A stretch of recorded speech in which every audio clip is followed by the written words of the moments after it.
god. I just got fucking double-heading by a fucking AI.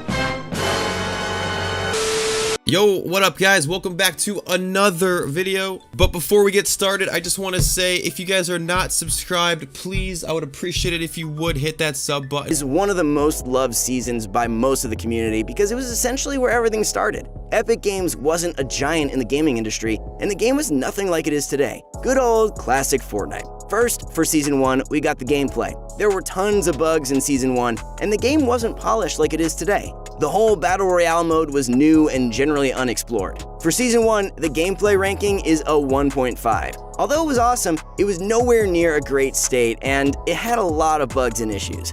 The cosmetics in Season 1 were alright, but nothing compared to the items that came out in the following seasons. A few of the most beloved skins from Season 1 include the Renegade Raider, Recon Expert, Survival Specialist, and the Brawler. For cosmetics, Season 1 gets a 1 out of 2.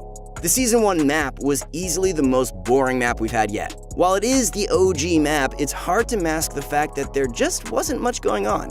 There were only 12 POIs, most of which were small and weren't too interesting. However, the simplicity of the map is one of the greatest things about it, as there was just enough to explore and find without it being a confusing mess. Season 1 gets a 1.5 out of 2 for its map.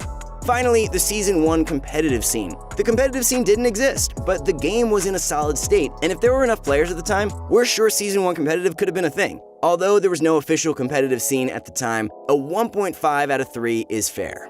Overall, while Season 1 was the classic OG season and set up everything Fortnite is today, it was definitely the lowest in terms of actual quality and didn't really have much interesting going on. Season 1 gets a 5.5 out of 10 on our scale. Season 2. Season 2 is famous for the first ever Battle Pass, which included beloved skins like the Black Knight and Sparkle Specialist. Season 2 was also the season where most of Fortnite's core was really developed. From mini shields to launch pads, boogie bombs, LTMs, the chug jug, impulse grenades, minigun, cozy campfire, crossbow, the removal of friendly fire, and more. Anyway, let's continue with the actual rankings. For gameplay, Season 2 deserves 2 out of 3 points. It wasn't near perfect, but the loot pool was decent, and new items were being added to spice up gameplay. For cosmetics, it's gotta be a 1.5 out of 2. Sure, the items in the first ever Battle Pass were great, and the item shop skins were cool too, but we just didn't have the same quality of skins that we do today with fancy effects and all. The Season 2 map was quite literally the same as Season 1, scoring it a 1 out of 2. And finally, competitive was starting to form in Season 2, with the first ever invitationals, and new insane players popping up left and right.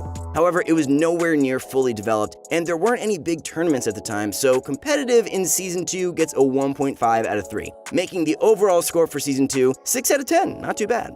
Season 3 is where Fortnite has developed itself as a game, and everything from here on out is basically just adding on to this foundation. Quality of life improvements like building through natural structures, auto-switch materials, turbo building, colorblind settings, anti-cheat protection, and more dominated Season 3's patch notes. The most notable changes in Season 3 were to the map, however, where 6 new POIs were added, including Snobby Shores, Haunted Hills, Junk Junction, and beloved Tilted Towers, Lucky Landing, and Shifty Shafts. Alongside these were other unnamed locations like the factory, soccer stadium, motel, the broken down neighborhood, and others.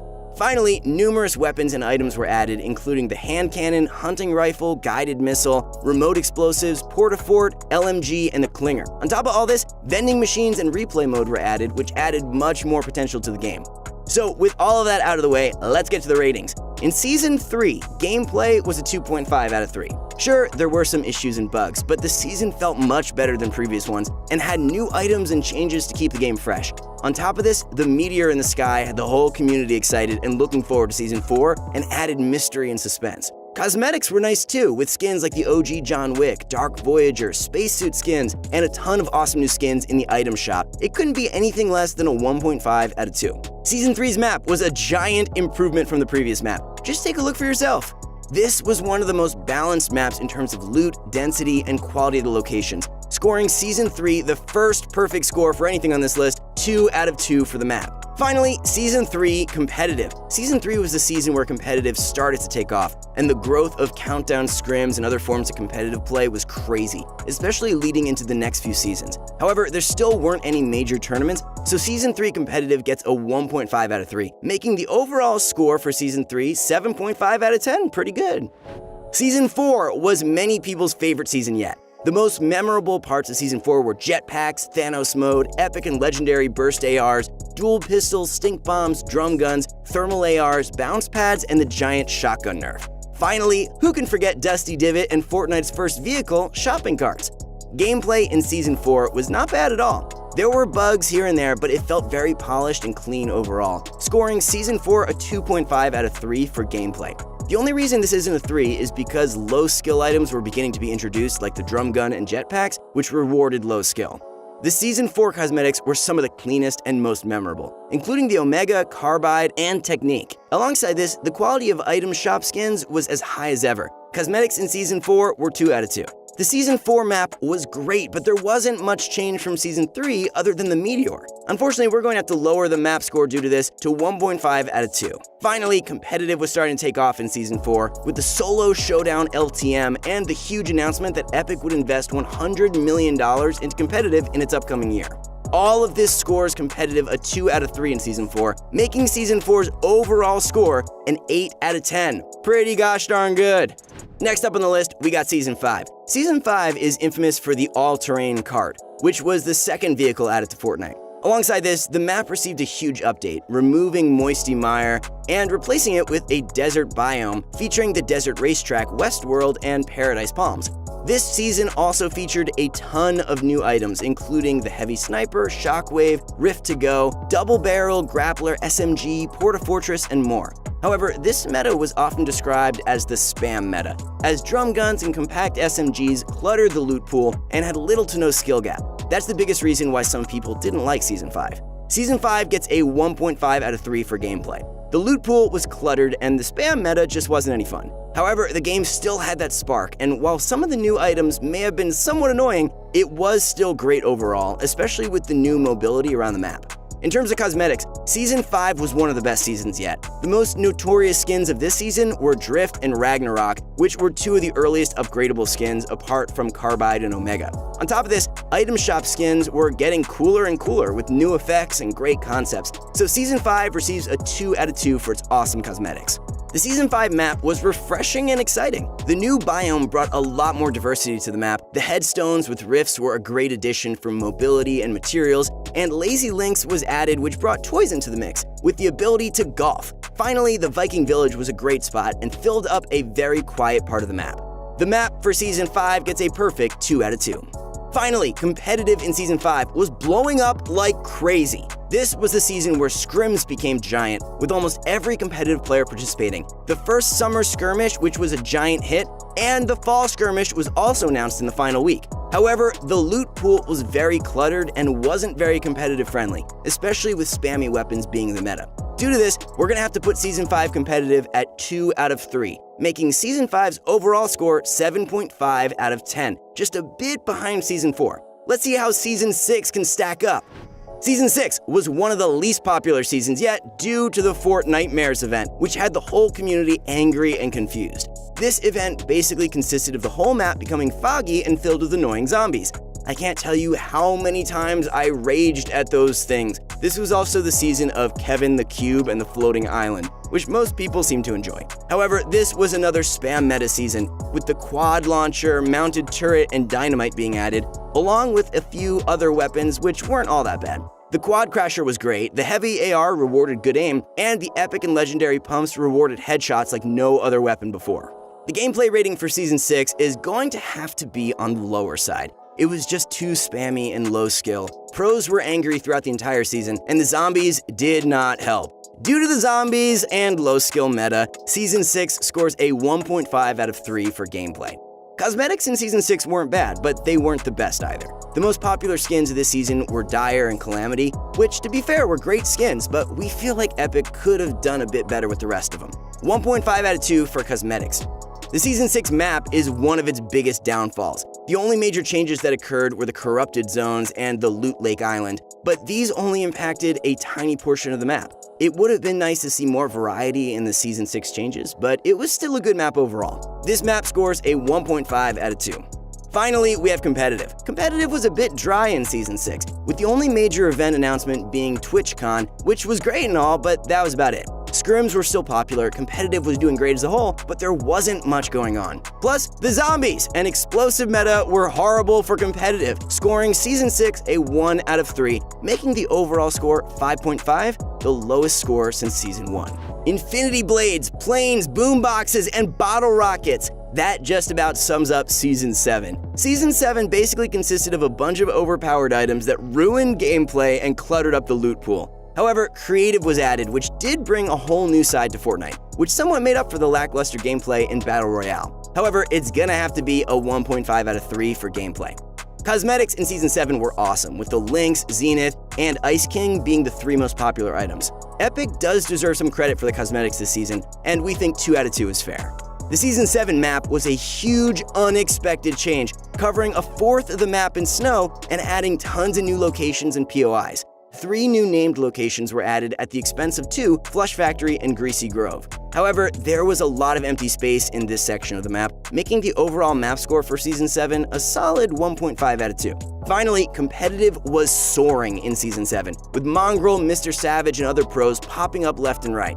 Season 7 also included the announcement for the $100 million World Cup, which ended in Season 9, along with Share the Love, the first major in-game tournament. While the loot pool wasn't great, competitive was at a giant peak, scoring Season 7 a 2 out of 3. This makes Season 7 score 7 out of 10. Season 8 was one of the best seasons for Fortnite. Everything was looking up for the game: reboot vans, siphon in pubs, treasure maps, arena mode, cannons, the Flintlock pistol, World Cup qualifiers. It was all great. Gameplay was at an all-time high with all these new changes, apart from the boom bow, which nobody seemed to like. Season 8 gameplay gets a 2.5 out of 3.